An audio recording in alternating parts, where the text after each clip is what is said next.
This is My Taste is Better Than Yours, the manga podcast where Guardian Enzo and I, Samu, discuss some of our favourite series and figure out, is my taste better than yours?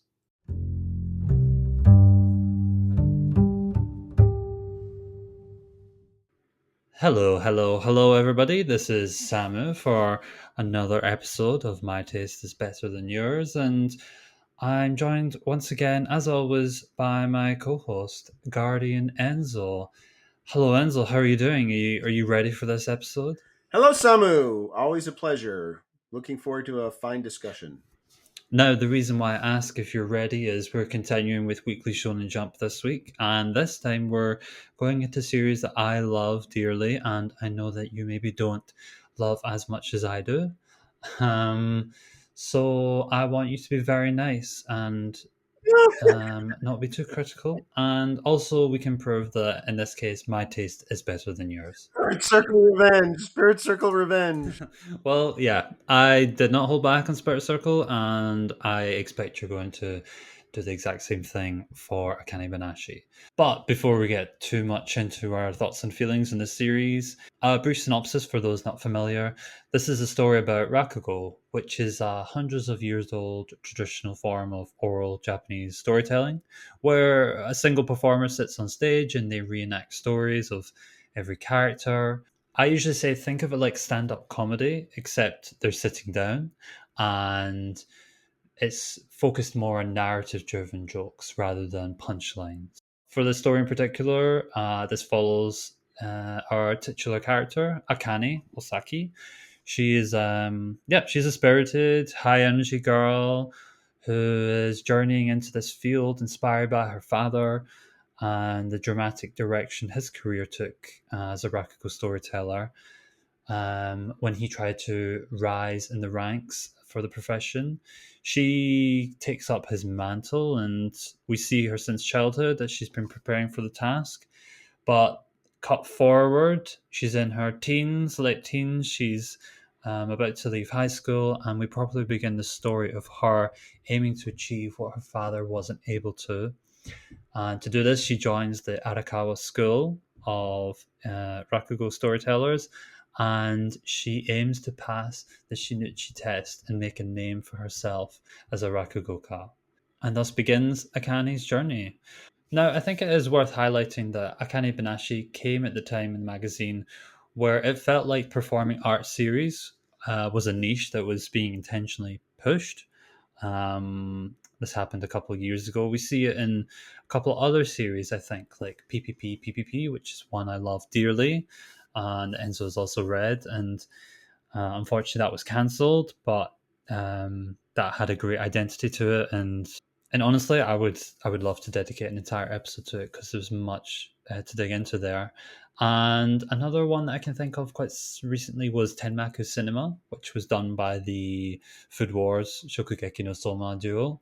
That one also was cancelled, much more unceremoniously. And yeah, even veterans don't get special privileges in Weekly Shonen Jump if they don't meet certain criteria.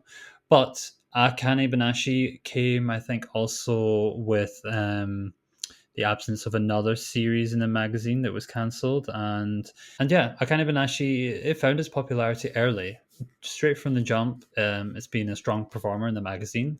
Often, it's in the top five of the table of contents, which is often used as the measure of how well a series is performing that the editor in chief puts out. And it also got a record amount of color pages in the modern history of the magazine within its first 100 chapters, I believe.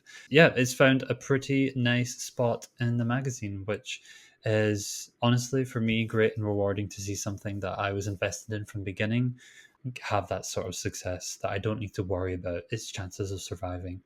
I was interested in the series initially because I was familiar with Rakugo, thanks to Showa Genroku Rakugo Shinju or Descending Stories. Which honestly, if anyone is familiar with my time at Random C, when I blogged anime for quite a few years, I said it there, and I still think it's true that it is one of the best anime I've ever watched of all time. Highly recommend it to everyone. And yeah, that was actually when I knew that I wanted to retire from anime blogging, because I didn't think I was going to come across anything that could match that. And I don't think anything has come out, honestly, that does get to that level. But yeah, I had those expectations of wanting to see another series tackle Rakugo, and Akane-banashi has its own identity and approach to how it does that. We're going to get into it. I love it for several reasons, but Enzo, on the general level, what are your thoughts and feelings on Akane-banashi? Well, um, I would say first of all that I am in full agreement on Showa Roku Rakugo Shinju. I think it's tremendous. That was my number three series of the decade of the 2010s. In fact, that when I did that ranking, especially the second season of the anime was phenomenal, and obviously the second part of the manga. Um, I don't think this series has much in common with that, apart from the Rakugo theme, which is not a dig. It's not trying to. It's totally a completely different sort of intention, I think, behind Akane Banashi. You know, Showa Genroku is all about shades and subtleties, and I think this series is more primary colors for me. It's funny. I actually think Akane Banashi, in many ways, it's structurally, it almost reminds me of a sports manga in many ways, and which is an interesting thing about it. And you often see that with performing arts manga, actually. So it's not that surprising. But I too am interested in Rakugo. I was always interested in it in the same way I was interested in all of the major Japanese fine arts, traditional arts, without knowing too much about them. And I do feel like I know a lot more about them because of Descending Stories than I did beforehand. So, in addition to providing me with so much wonderful, entertainment, it also educated me. So, I'm very grateful to that series for that. Of the series you mentioned, of that generation, of that kind of, maybe it was trying to go in a performing arts direction. I kind of felt like it was more of a push to be mold breaking series, to try to do things that people don't think of as Shonen Jump series more generally. Of that group, PPPPPP was, I hope that was the right number of P's.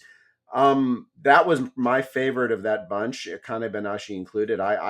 PPPPPP, there was it's a mess in a good way. I kind of felt completely bewildered by that series a lot of the time, but it was never less than captivating to me. So I too missed that one a lot. I think it was the best of that generation of new series, and I wish it had survived. But um, as far as Akane Banashi, as you say, I don't like it as much as you do. It's kind of the series I follow in Shonen Jump, Weekly Shonen Jump at the moment. It's probably kind of in the middle of the pack for me.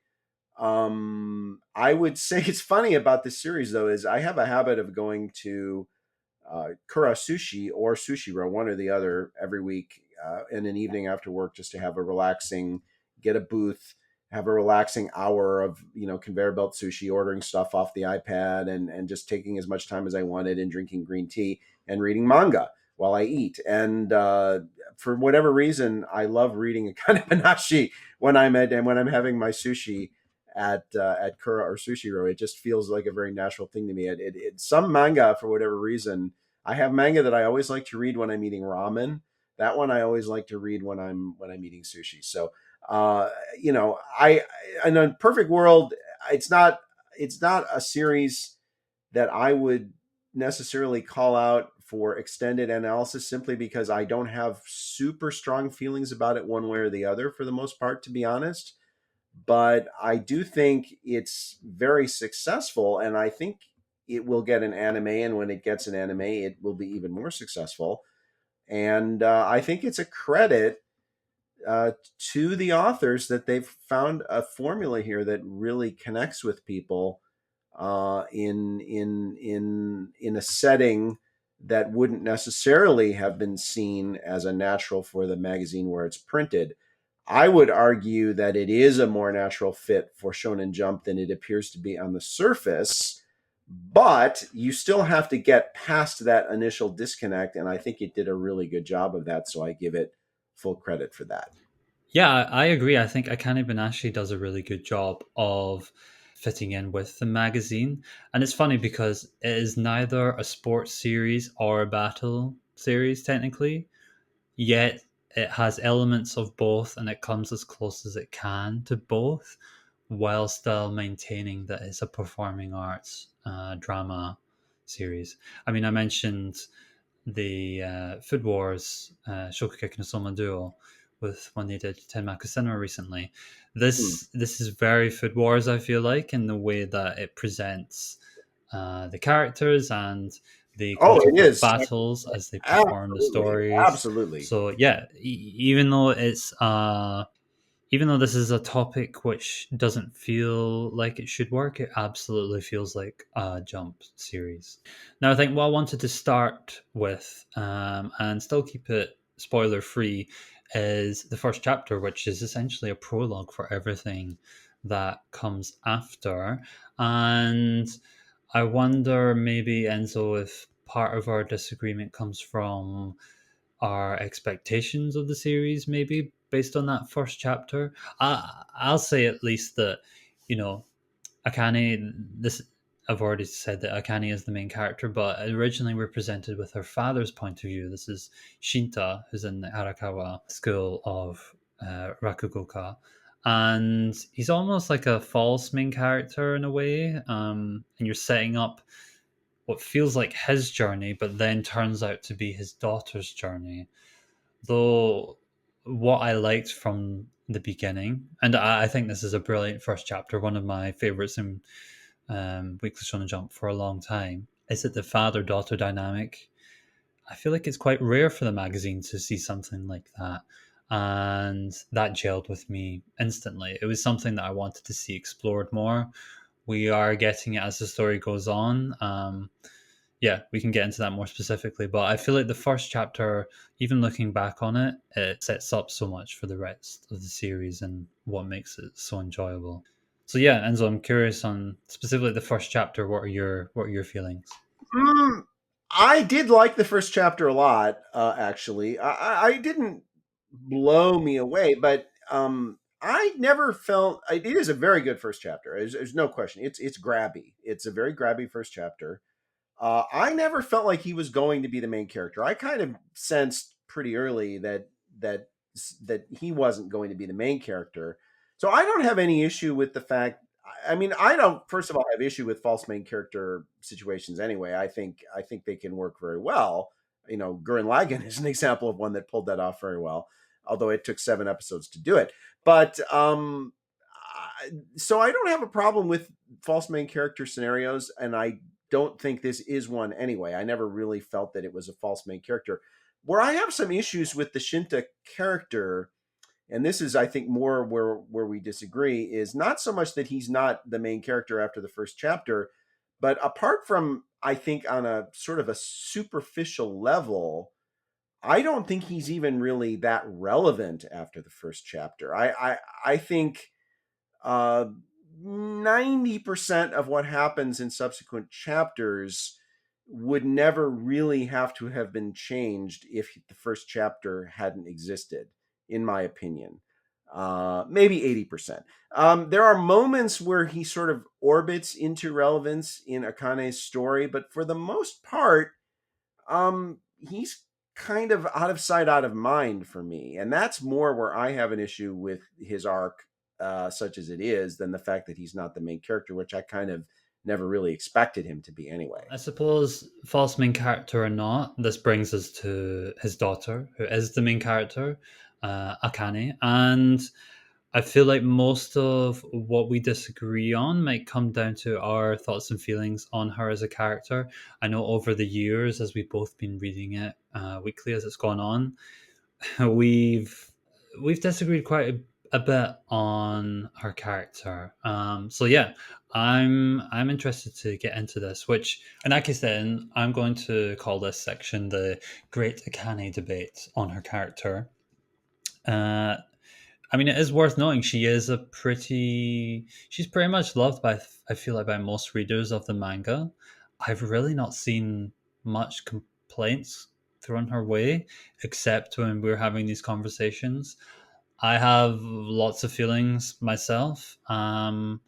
But yeah, I think I should open the floor to you, Enzo, on Akane. How you feel about her character, everything. Well, I think you know my main issue with Akane is that I find her to be a bit of a Mary Sue.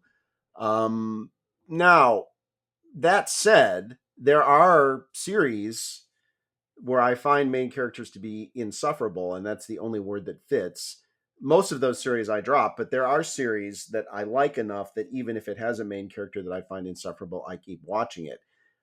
That's not the case with Akane. I don't find her to be insufferable. She's perfectly nice. I find Akane to me, her main role in the series for me is providing a window and a world full of people more interesting than she is to me. And I get where where the draw is with her, and I understand why people like her. I understand why she's popular. I just don't find her that interesting because nothing that ever happens with her is unexpected with me. I kind of always see it coming. I find her to be pretty pretty faultless, generally speaking, as a character. And I think the most of the conflict in the series. Now there are a couple of exceptions to that, and I think her most attractive feature to me is her impetuousness. And when her impetuousness gets her into difficulty, that to me, those are the most engaging character moments for her in the series. And they do exist. So we won't get into them until the spoiler section. But, that's not a spoiler. That's just a fact that she does have that side to her. That's her most interesting side. But in a way, I feel like she's almost an insert character. And she does provide a window onto a very interesting world of very interesting and quirky people. I just don't find her to be that interesting herself. That's really the issue with me with Akane, and I know you vehemently disagree with me on that, which is fine. But that's just how she vibes with me. That's how the character resonates with me, and I don't defend it because I don't think it needs to be defended. It's just my honest impression. And I again, as there are many characters who act as leads in series that I like, who I find the character themselves to be insufferable. Thank goodness she's not that. I don't find her to be that. I just find her to be among the less interesting elements in this particular series, which I don't think is a major problem, really. I think you can enjoy the series immensely, even taking that view. And I do enjoy it. So that's really my take on Akane. Well, I suppose then I'll give my take on Akane and why I think she's much more than a Mary Sue. In fact, I think she's a very well written main character, and I think she's the appropriate and ideal main character for the story as a whole. To go on a couple of points that you said, you did say that she's fine. She's perfectly nice, and I don't disagree. I think she's an inherently kind and likable person, and bubbly and high energy, and she's a jokester. Everyone seems to like her, and everyone roots for her. Yeah, it happens a lot. It happens a lot. Everyone says, "Oh wow, isn't Akane great?" And she is. It happens like every other chapter. But also, she reads to me as just such a she seems like someone I want to have as a friend. So her being around those people, also having that feeling, makes perfect sense to me and aligns with what I'm seeing when I'm reading her journey. I don't fault her on her being a very upstanding, decent person. I think that's part of what makes her enjoyable. But I also think there is more to her. She is she's stubborn and she's headstrong, and she has these ideals and expectations of what the best way is for her to navigate all these situations that come her way. And it proves to not always be the case. In fact, I think over and over again she makes mistakes. Now, she learns from those mistakes, but you could take that as it just being too easy for her and she's too perfect, so she just breezes through everything. Whereas I think there is an actual learning curve to her arc and what she's understanding and taking in, while also holding on to that spirit that's driving her, and not letting go of her own moral compass, I suppose, her own dedication. Um, she kind of acts like a window to these more quirky, zany characters, and maybe you would argue more interesting characters.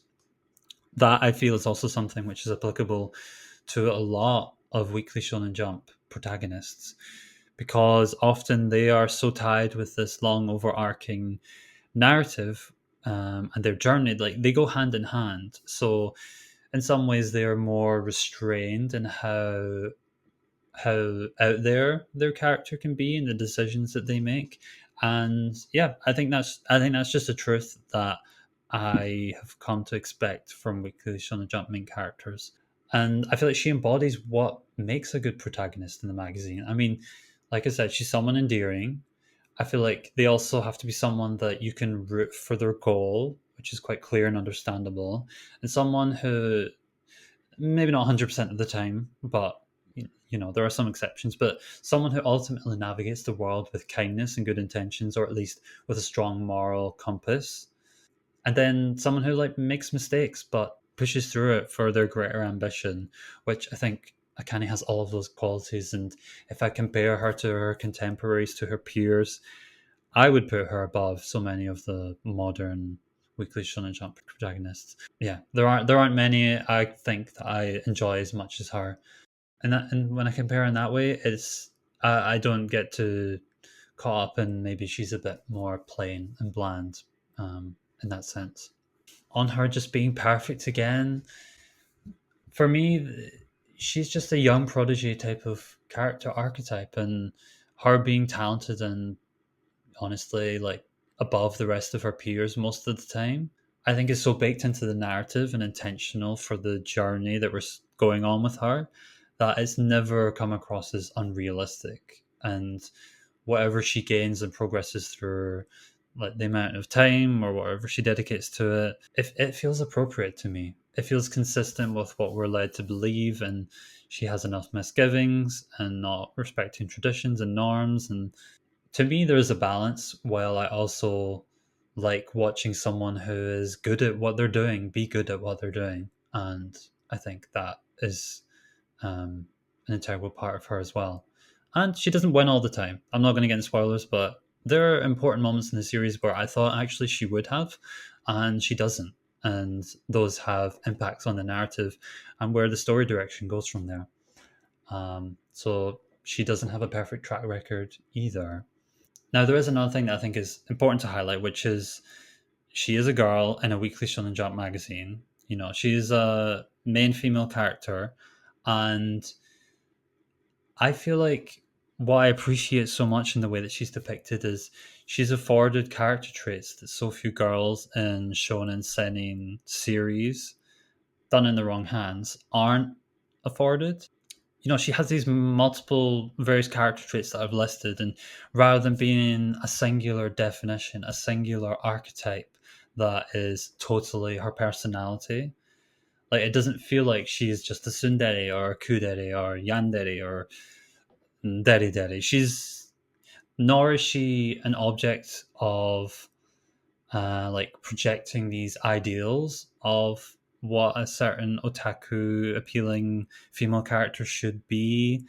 And not like she's not sexualized, I think, in any way, which I love. I appreciate that. I appreciate the commitment to not having that be an aspect of her depiction, because it would feel inappropriate, and that in itself is refreshing for me, as someone who loves and reads a lot of Weekly Shonen Jump series. I think that actually that sticks out quite a lot, when it comes to her. And yeah, she's a girl who's allowed to just not be defined by another man as well. I mean, she has that relationship with her father and him being the inspiration for her, but she's not the childhood best friend, love interest, relegated to just being the moon that circles around the planet of what is ultimately going to be a much more bland male main character who the audience can project themselves onto, so they can have all these different archetypes of female characters be attracted to them. And yeah, that's something I don't like seeing. And I'm just so glad that this is not that type of series and she's not that type of character. And as well, the series doesn't focus on it too much. Compared to something like Showa Genroku Rakugo Shinju, which definitely has aspects of that later on with Konatsu's storyline. But there is something to be said about having her as a main character in a Rakugo story, I agree with and that. it also being recognized that she's a woman in a field that not too long ago she wouldn't have been allowed to perform in.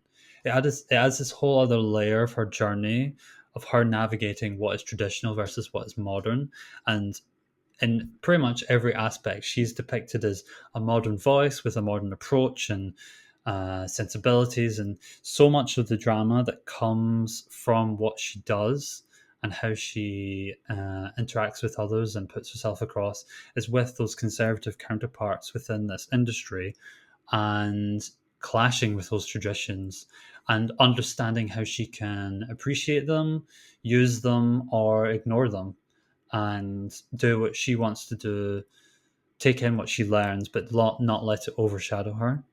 If that makes sense. I think She's a very modern heroine for a very modern look at a very old art. final point I would say why I think she's also such an appropriate character to this series is that she represents the overarching theme of Akane-banashi, which to me is generational transition. This idea of young versus old, different generations comparing what came before and those coming up into this industry, this very old traditional industry that in of itself has had to reckon with changes and approaches to appeal to a more modern and changing world. And having that modern and relentless main character at the helm, I think pushes that message even harder. And for all of those reasons, I think she's the perfect main character for the series. I love watching her journey. I'm so endeared by her. I want to be her friend. I want to see her succeed. I also like seeing when she fails and when she adapts, and also how she commits to what she thinks is best for her in her journey. Um, yeah, I, I think she's a stellar main character personally. Can I weigh in with a quick observation on Akane as I think it ties in? As we've been talking, and it never struck me before tonight, but it put me in mind of Chihaya. Do you know Chihayafuru? Are you familiar with Chihayafuru? Yeah, I'm familiar. I've watched the first two seasons. Yeah, and I liked them a lot. All right, so it's interesting because Chihayafuru is by Suetsuku Yuki, and this series is by Suenaga Yuki. But it just that's not why it put me in mind of Chihaya. But when I was talking myself about characters who I find insufferable, I find Chihaya to be insufferable frequently, but I also find her to be more interesting and more complex than Akane as a central figure. And so I guess it's kind of a trade off. It's kind of you take the bitter with the sweet. But of course, that's a josei manga. And it's not as uncommon for characters to have these traits that you're talking about. It is much more uncommon in a shonen, especially a shonen jump series for female characters, than it would be a josei series. So in that sense, of course, it's much less surprising that Chihaya would have. I mean, Chihaya has been described by many people, including me at times, as kind of an archetypical baka shonen male lead. That's kind of almost like her role within Chihayafuru. And I think she's kind of an interesting bookend with Akane, actually, as heroines who are engaged in this traditional Japanese art or game, and Karuta is a game, a sport, whatever you call it, but it is a long-standing traditional Japanese activity, much like Rakugo is, and they're kind of nuts for it. Both of them, they live for this game to the point where everything in their lives, including their schoolwork, is affected by it. So I don't know. I just wanted to say I find that comparison popped into my head, and I thought it was kind of an interesting one from my perspective. That's a really that's quite a funny and I think apt comparison because I do think Chihaya has her identity is also a big part of that series. But comparing her to Akane, I also really like Chihaya's character a lot. I like her too. I just find her to be incredibly annoying at times too, but almost in the sense that I feel like I'm supposed to. Well, it sounds like we're just going to have to agree to disagree on that one. Other points I did want to touch on while we're in the non-spoiler section is, I mean, I mentioned it briefly about this is kind of neither a sports nor a battle series, but kind of both in its own way. And I think there is more to that as well, in that, you know, when these characters tell these stories, and this is an aspect of the series I love, the where the artwork really comes to life is this immersive world of the stories that we see, and how each character basically has their own unique powers or approach or abilities, if you want to classify it in battle manga terms.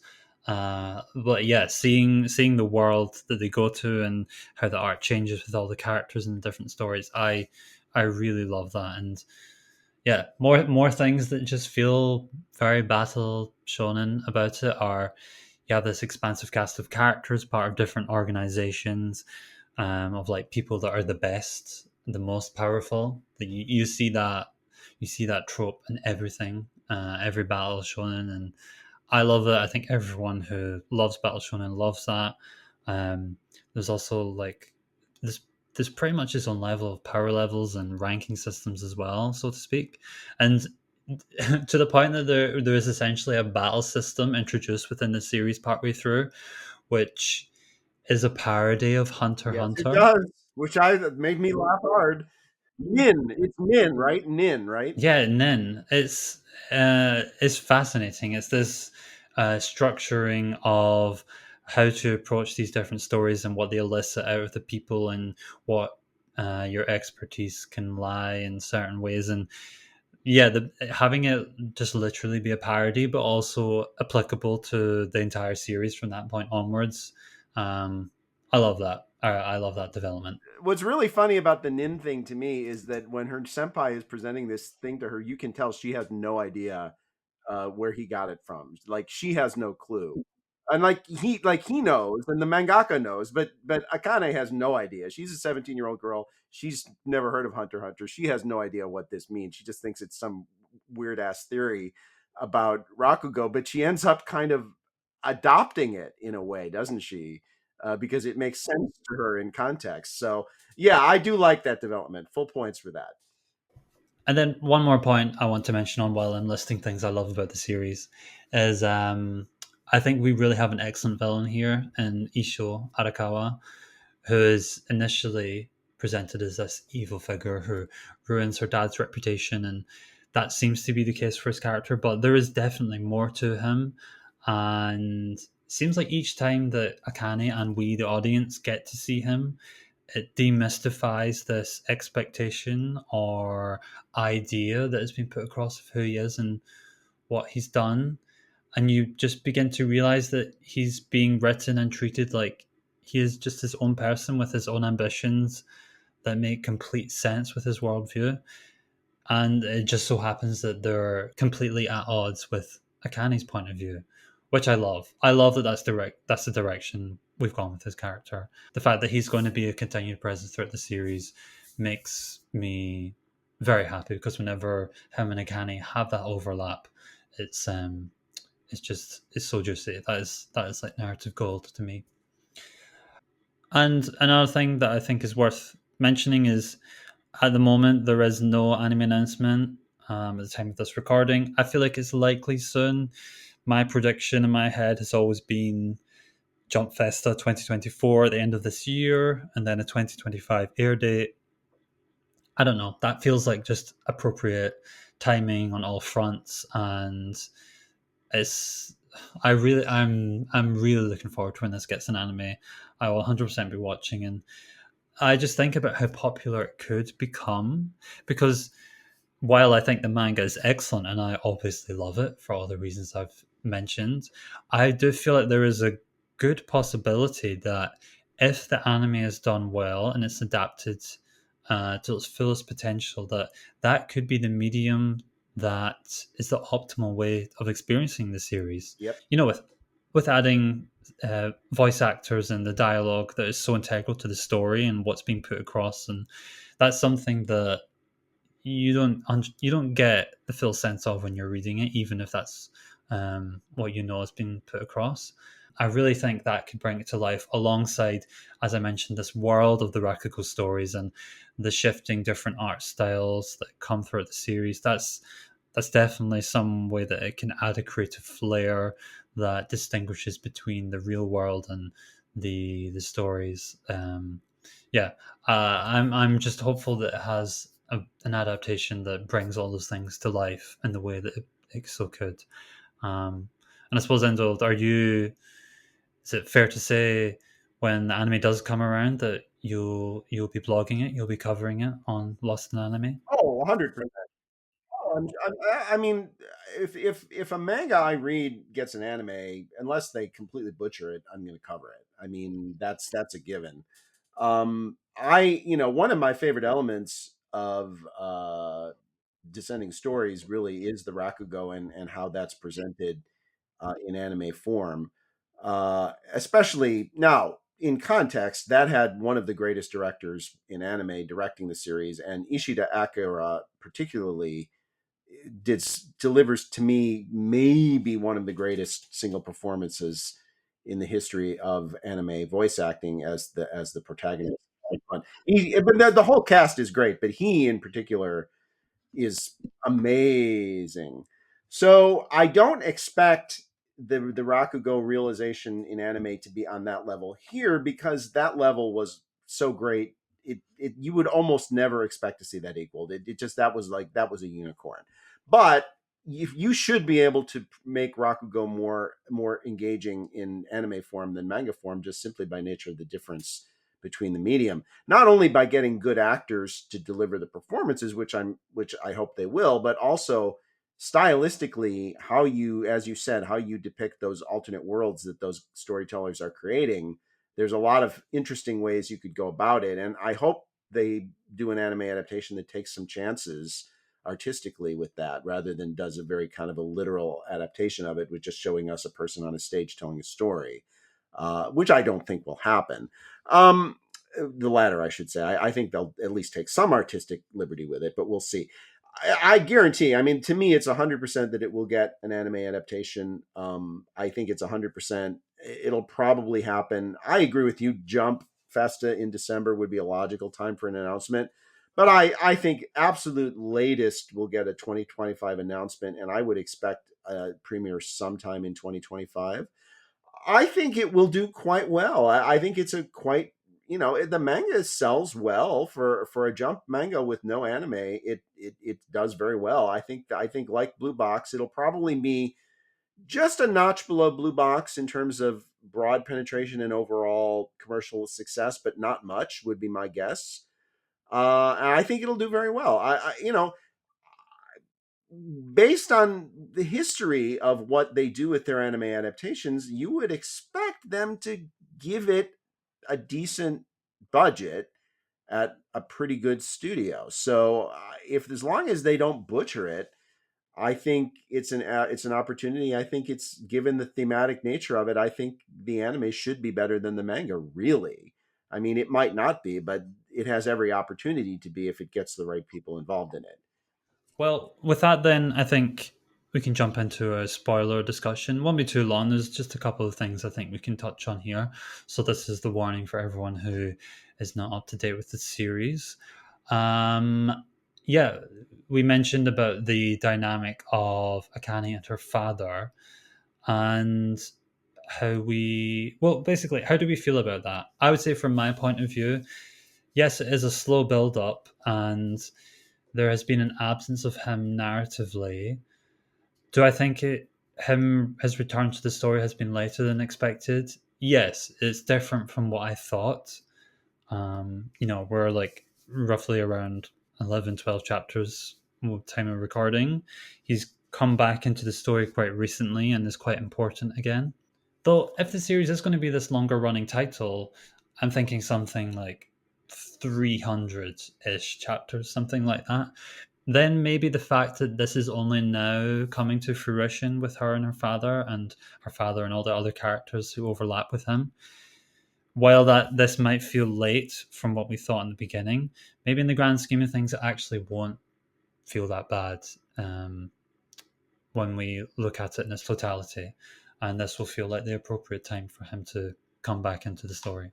Well, again, I just feel like his lack of physical presence in the story is one element of it, maybe less surprising, but I never feel his spiritual presence, or I rarely feel his spiritual presence in the story. I feel like it kind of starts out as Akane's revenge tour, and there are times when she kind of loops back to that motivation, and I think she is trying to, in a sense, validate what his career was and what Issho Arakawa did to him. She's trying to, she's trying in her own way to counteract that, but I don't feel like I think that's more pretext than real motivation for much of the story, frankly. I don't think he's that relevant, and that's a disappointment for me. I wish he was more relevant. I'm also curious to find out whether his own personal story will ever get a personal resolution. Whether his validation will come strictly through his daughter, or whether there will be something personal to him that ever comes in the story. Now, if that does come, I suspect it will come much later. But I think um, you know, this coming together with her father, watching her perform, and accepting her as a rakugoka. It was a long time coming, but when it happened, I didn't feel any great emotional resonance to it, because I never felt like it was that much of a factor in the day to day existence of the story building up to it. It was more like, well, this, I kind of expected it to happen sooner. And then it was like, well, okay, we had to get here eventually, and we did, and now we'll see where the story goes from here. So it kind of been incomplete for me. I can't say really how I feel about it based on where the story is now. I'm not satisfied with where it is at the moment, but there's still an opportunity to perhaps change my view. It's not too late for that to happen. Yeah, I think it's kind of a wait and see scenario how involved he's going to be in the story from this point onwards. Personally, I don't think he's going to get. I don't think he's going to become a Rakugoka again. I feel that's not the journey his character is going to be on. I think he's going to be in service of Akane and her journey. But one thing that I think I do appreciate, which is a later development that's occurred, is her Akane's realization of her father's skills and his approach to telling stories, which she idolized for so long, in the same way that she villainized Issho Arakawa. She had to try and separate herself from what she was imitating and accept herself as a different performer, kind of freeing herself from this what she was carrying as being a surrogate for him and feeling like he was wronged, and that if she doesn't mirror or copy what he would have done, then everything will have been for naught. I like now that she is having to embrace her own approach to telling stories as well, while recognizing what her dad did and what didn't work for him. And yeah, that's stuff that came later on, which I loved. And another scene, I kind of touched on it briefly. I cannot wait for it to get adapted in anime. It's when she has that competition quite early on, and she and Issho is one of the judges, and she gives her performance. She gives her performance, and we as the reader can tell that it was better than everyone else's, and she just swept everyone, and that she did that as well to prove to him what she is capable of and what she felt her father was capable of when he rejected him. Was oh, I love his reaction where he just says, "You know that you're not meant to be here," which is his own way of giving her the recognition of her talent, but also still putting her down by thinking that she was smart for going all out in that scenario and showing everyone up and showing that side to her, like that headstrong part that doesn't maybe think of the consequences of what she's doing. Yeah, I feel like that character interaction and that meeting that they have with each other is just one of the best parts of the series, and it encapsulates so much of what I love. What I love about it.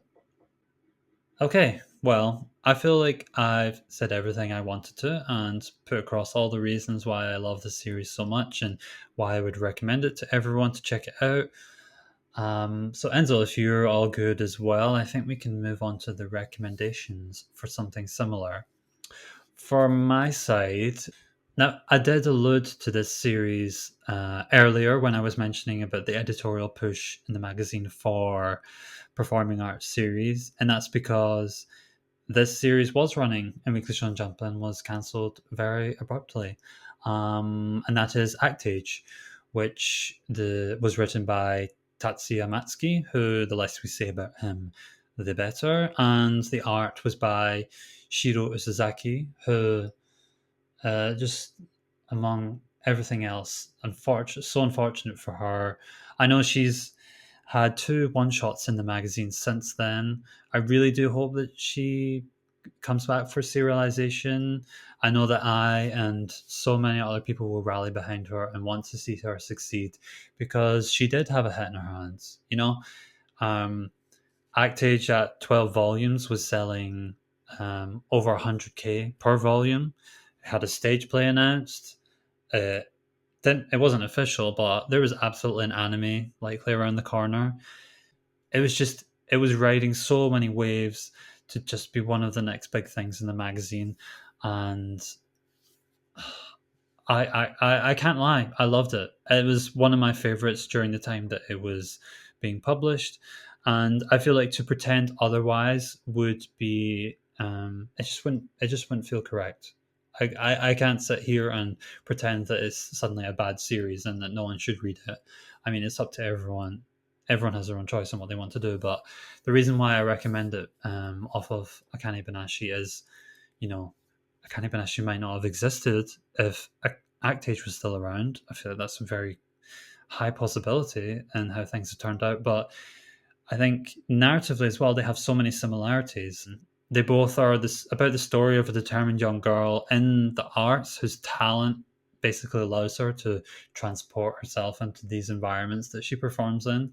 I mean, Akane Banashi plays more like I say like a battle shonen disguise, and is more on the light-hearted side, while Actage was definitely a character study of the main character, Kei Yonagi, and her ability she had to immerse herself to a dangerous degree with the role she was playing, and how she would get lost in these characters and the damages that came from her not being able to separate fact from fiction due to that desperation that she had to succeed. I think what we got from Yonagi's character, even in its incomplete state that we're left with the series, it's just an just some incredible work there. It's an unfortunate recommendation, but that's the series that I'm going to go for. Yeah. Yeah, we actually talked about that whole incident with Actage in the LA video podcast we recorded a couple years ago. And if we were doing a next big thing segment before that happened, that would have been a great choice because that series had a rocket strapped to it. I mean, it was had a chance to be really big. I mean, it had a chance to be really big, and so that's a shame.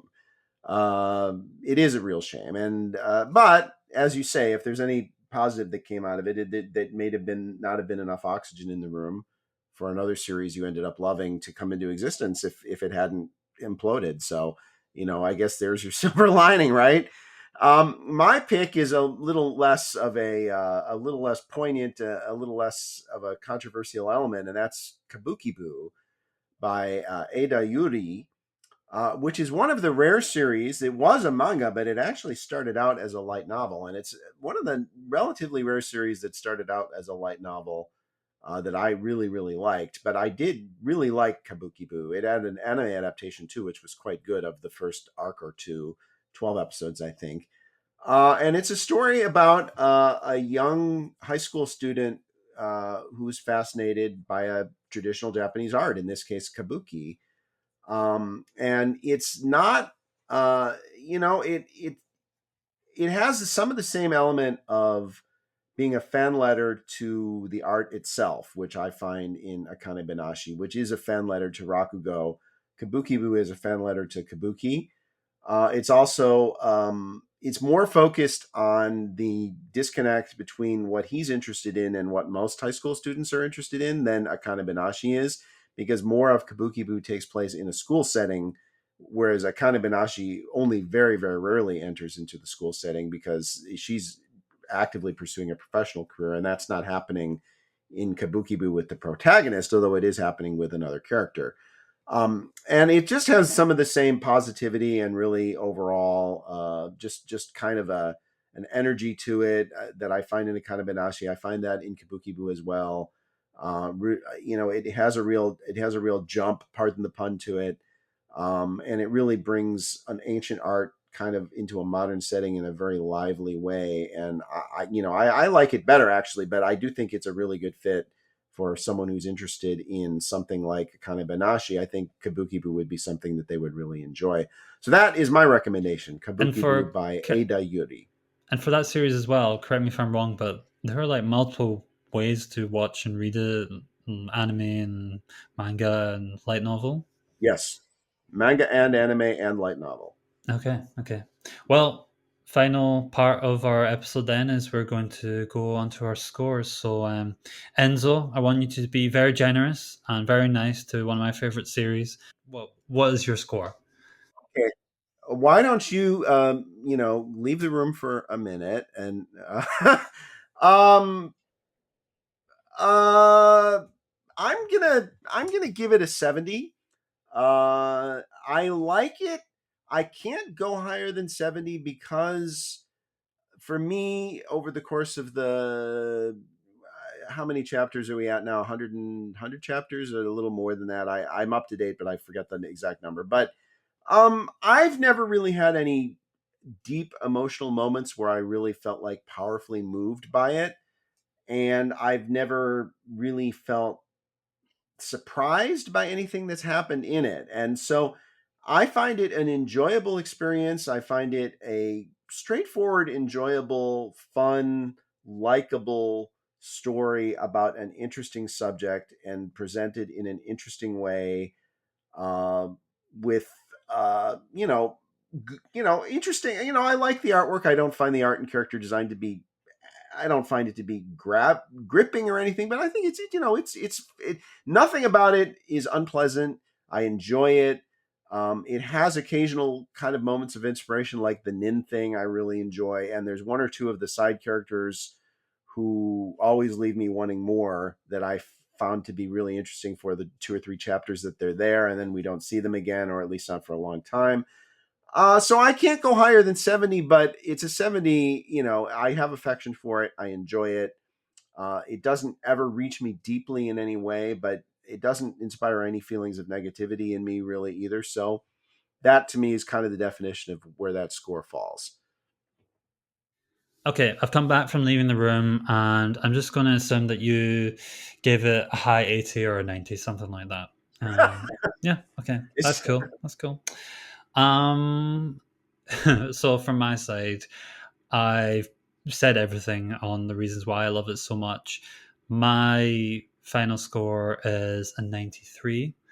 I love Akane. I love the Rakugo. I love the art.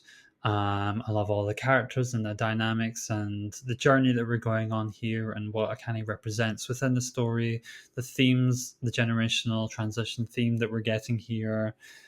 I love as well that it feels like the series could go on for quite a long time, and I just can't wait to continue being part of that journey. It's one of my favorites in the magazine at the moment. Yeah, I really love it. I love it. But yeah, I think that brings us to the end then of this episode, and As always, thank you again, Enzo, for joining me and discussing the series. Thank you. You're very welcome. You're very welcome. And thank you to everyone for listening as well. Yeah, tune in next episode where we're going to be continuing with yet another Weekly Shonen Jump series. And this one has an anime adaptation coming around the corner. So yeah, stay tuned for that. Bye bye.